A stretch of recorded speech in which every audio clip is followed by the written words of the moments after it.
Bonjour, c'est KFM Électronique. Aujourd'hui, nous allons étudier le filtre passe-bande. Qu'est-ce que c'est qu'un filtre passe-bande? C'est un filtre qui laisse passer un signal seulement dans une plage de fréquence de FC1 à FC2.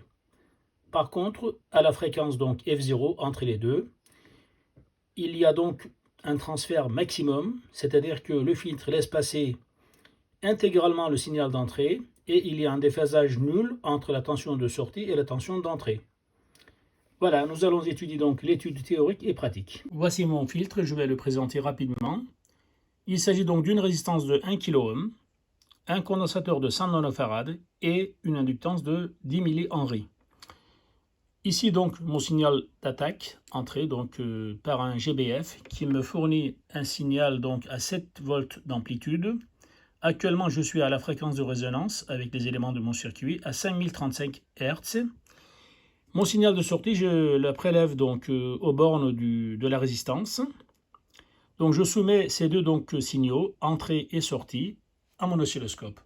Canal 1, donc signal d'entrée, canal 2, signal de sortie. Canal 1, c'est la courbe jaune, canal 2, c'est la courbe bleue.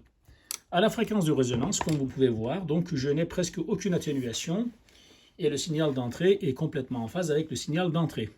Par contre, il y a une toute petite atténuation, c'est vrai, du signal de sortie par rapport au signal d'entrée. C'est dû à la résistance interne de ma bobine, qui n'est pas parfaite. En fait, la bobine, c'est un fil de cuivre. Du coup, ou toute autre matière, donc c'est pas obligé que ce soit en cuivre, eh bien, il avait donc une résistance de à peu près 60 ohms quand j'ai mesuré à l'ohmmètre. C'est pour ça qu'il y a une petite atténuation. Normalement, donc, on aurait dû avoir complètement un signal identique en sortie et à l'entrée. Voici l'étude théorique rapide de notre filtre passe-bande, RLC.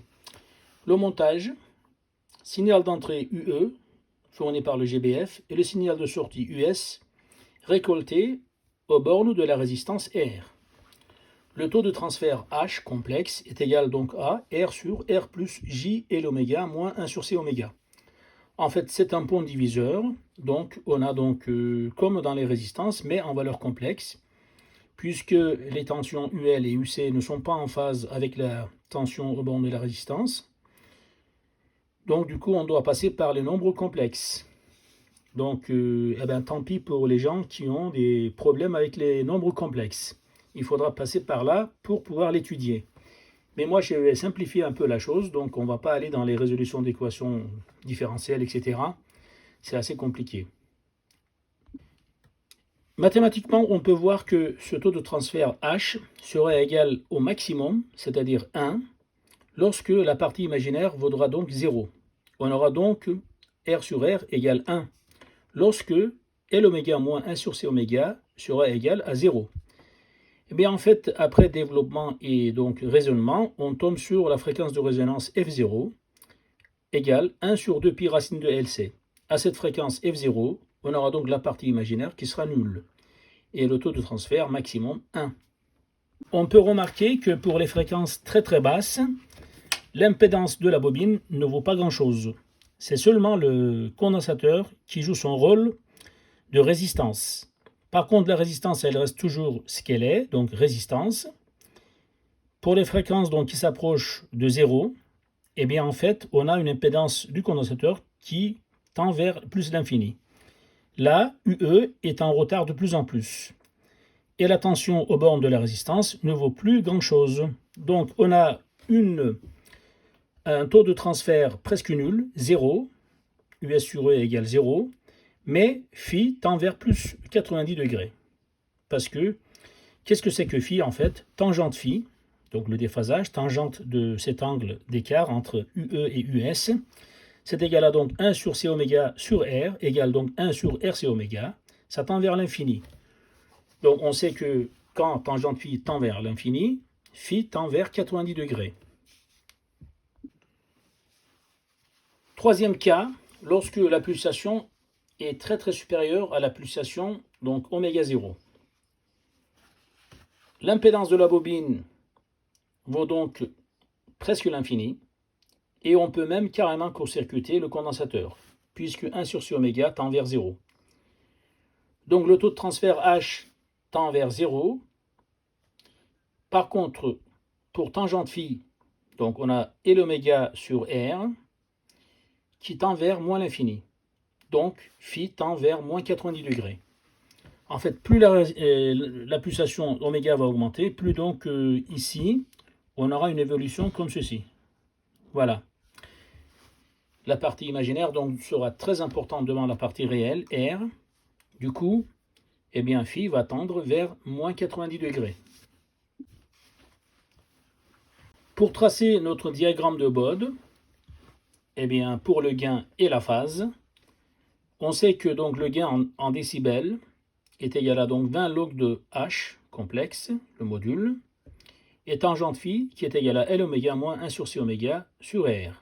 À oméga égale oméga 0, on a donc H égale R sur R, donc J c'est 0, donc H égale 1, et donc tangente phi 0 sur R égale 0, donc phi égale 0 degré, c'est-à-dire qu'à oméga 0, on a un gain maximum de 1, mais en décibels, donc ça fera 0 décibels. Et puis on aura donc la tension de sortie qui sera en phase complètement avec la tension d'entrée.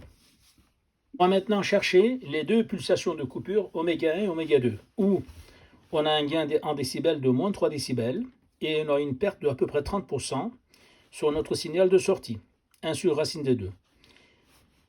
Cela revient à trouver donc les équations, voilà comme ceci, où L oméga moins 1 sur C oméga égale donc plus ou moins R.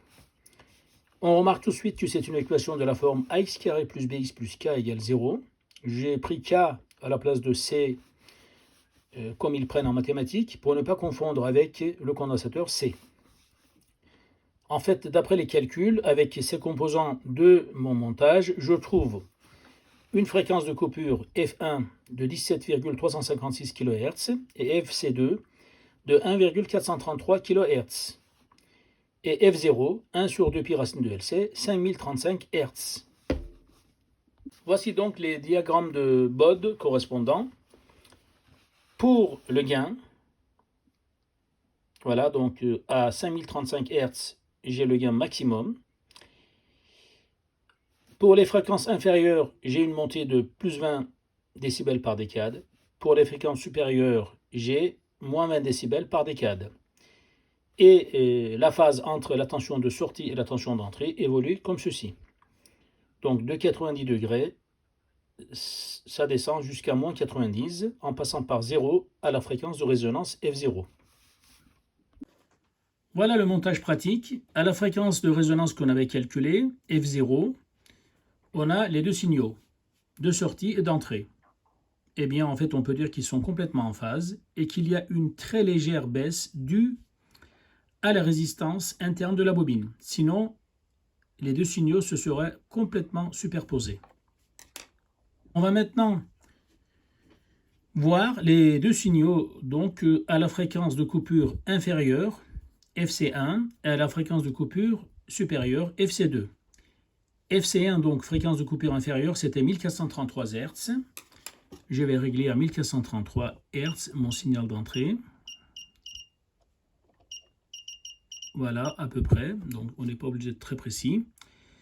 Voilà, donc, on a bien un signal de sortie atténué à peu près de 30% par rapport au signal d'entrée. Et on a un déphasage de, bien sûr, un avance de à peu près 90 degrés. Maintenant, on va voir pour la fréquence de coupure supérieure, qui était de 17 356 Hz.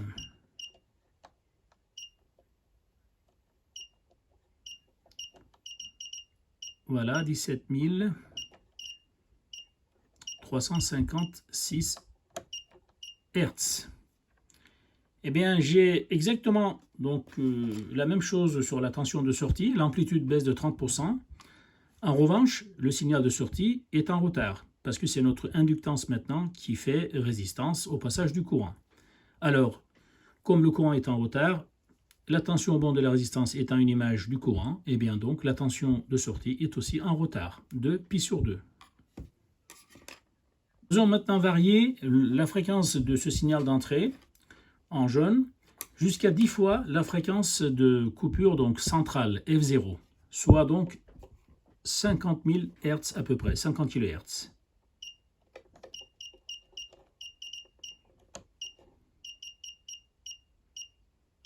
Voilà, 50 kHz. On a donc un signal de sortie bien atténué. Faisons maintenant varier cette fréquence jusqu'à 10 fois donc encore cette fréquence, c'est-à-dire 100 fois la fréquence de coupure centrale, F0.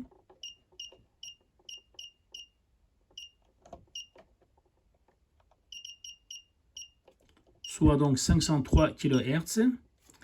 Voilà, donc on n'a plus aucun signal de sortie.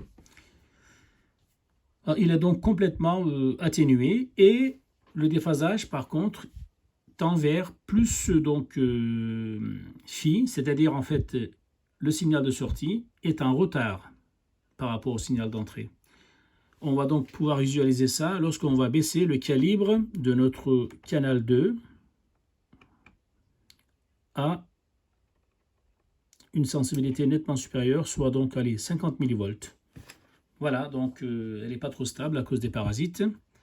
Voilà donc le maximum, donc il est bien en retard de pi sur 2 donc par rapport au signal d'entrée. Faisons maintenant varier cette fréquence à des fréquences très inférieures à la fréquence de coupure, donc F0. Soit donc 5035 divisé par 10, 503 Hz au lieu de 503 kHz.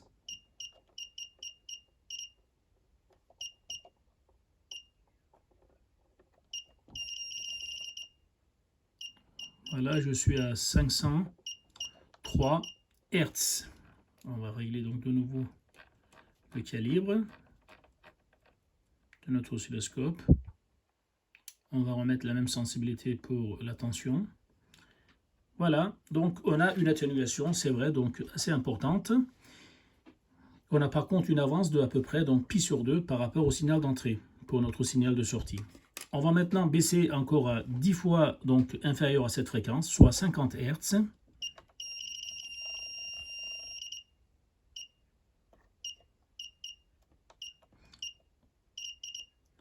Voilà, donc 100 fois donc inférieur à la fréquence de résonance, 5035 Hz. Et bien voilà, on n'a donc aucun signal de sortie, presque, complètement atténué, et on a une avance de pi sur 2. Parce que le condensateur, en fait, agit comme ceci. Le courant est toujours en avance et la tension aux bornes du condensateur est toujours en retard. Du coup, comme l'image aux bornes de la résistance, c'est en fait la tension et l'intensité sont en phase. Donc du coup, on a notre déphasage créé par notre condensateur, soit donc pi sur 2 d'avance. Voilà, donc lorsque je baisse cette fréquence encore à des fréquences inférieures, eh bien notre signal de sortie va complètement disparaître. Parce que l'impédance du condensateur est telle que il n'y a plus que le condensateur qui agit comme résistance. Voilà, on n'a aucun signal de sortie. Bien sûr, on ne peut pas terminer l'étude de ce filtre passe-bande sans parler du facteur de qualité. Donc, c'est la lettre Q qui est égale à L oméga 0 sur R, ou alors ceci. Et notre bande passante donc sera d'autant plus étroite que notre facteur de qualité sera donc élevé. Avec les éléments de notre montage, c'est 0,316, pas très élevé. On a donc une large bande passante. Mais des fois, on devra vraiment précisément choisir une bande de fréquence très étroite pour pouvoir sélectionner par exemple la radio que l'on veut dans les récepteurs radio ou alors dans les amplificateurs audio pour pouvoir vraiment choisir, sélectionner la fréquence que l'on voudra écouter, favoriser si on a des pertes d'audition à certaines fréquences, etc. Donc ce facteur de qualité est très important, puisqu'en fait dépend de ce facteur de qualité la sélectivité de notre circuit. Voilà, plus ce facteur sera donc élevé, plus donc la bande passante sera donc étroite et que notre filtre sera très sélectif. Maintenant, je vais mettre une résistance de 100 ohms et on va donc multiplier déjà ce facteur de qualité par 10. On va passer de 0,316 à 3,16. Faisons de nouveau une étude rapide pratique sur donc notre filtre avec une résistance de 100 ohms seulement. Voici donc notre filtre passe-bande avec un facteur de qualité à peu près de 10. Voilà, on a de nouveau donc notre fréquence de résonance, mais par contre elle est légèrement décalée, elle n'est pas de 5 kHz à cause de la résistance interne de la bobine. Voilà. Par contre, on peut dire que c'est vraiment donc la fréquence de résonance, parce que donc les deux signaux sont en phase, sauf que on n'a pas la même amplitude. C'est normal, c'est dû à la résistance interne de la bobine. Et bien donc on va maintenant voir par contre l'atténuation donc brutale de ce signal de sortie lorsque je vais faire évoluer la fréquence du signal d'entrée. On ne va pas atteindre donc les 500 kHz, c'est-à-dire 100 fois la fréquence de résonance pour que ça s'atténue rapidement. Voilà, j'augmente cette fréquence à seulement déjà 10 fois, à peine. Je suis à 50 kHz et j'ai déjà presque plus rien du tout. Voilà, donc j'ai déjà presque rien. Je vais augmenter maintenant à 503 kHz, comme tout à l'heure. Voilà, à 500 donc kHz, eh bien je n'ai déjà plus rien du tout. Je vais aller maintenant dans l'autre sens. On va baisser vers les 500 Hz. Voilà, 500 Hz. Qu'est-ce que j'ai? J'ai déjà donc rien du tout. On va baisser maintenant à 50 Hz. Voilà, on n'a plus aucun signal. On a bien en fait rendu étroite notre bande passante grâce à notre facteur de qualité qui est donc multiplié par 10. Voilà. Là, on va voir donc rapidement augmenter donc notre tension au signal de sortie à un maximum à la fréquence de résonance. C'est à peu près voilà 5 kHz. Et là, on va voir de nouveau que ça va commencer à baisser rapidement. Ceci est dû donc grâce à notre facteur de qualité qui a augmenté. Notre filtre est beaucoup plus sélectif. Eh bien, si cette vidéo vous a plu, s'il vous plaît, likez-la, partagez-la et puis donc abonnez-vous. Merci beaucoup, à bientôt.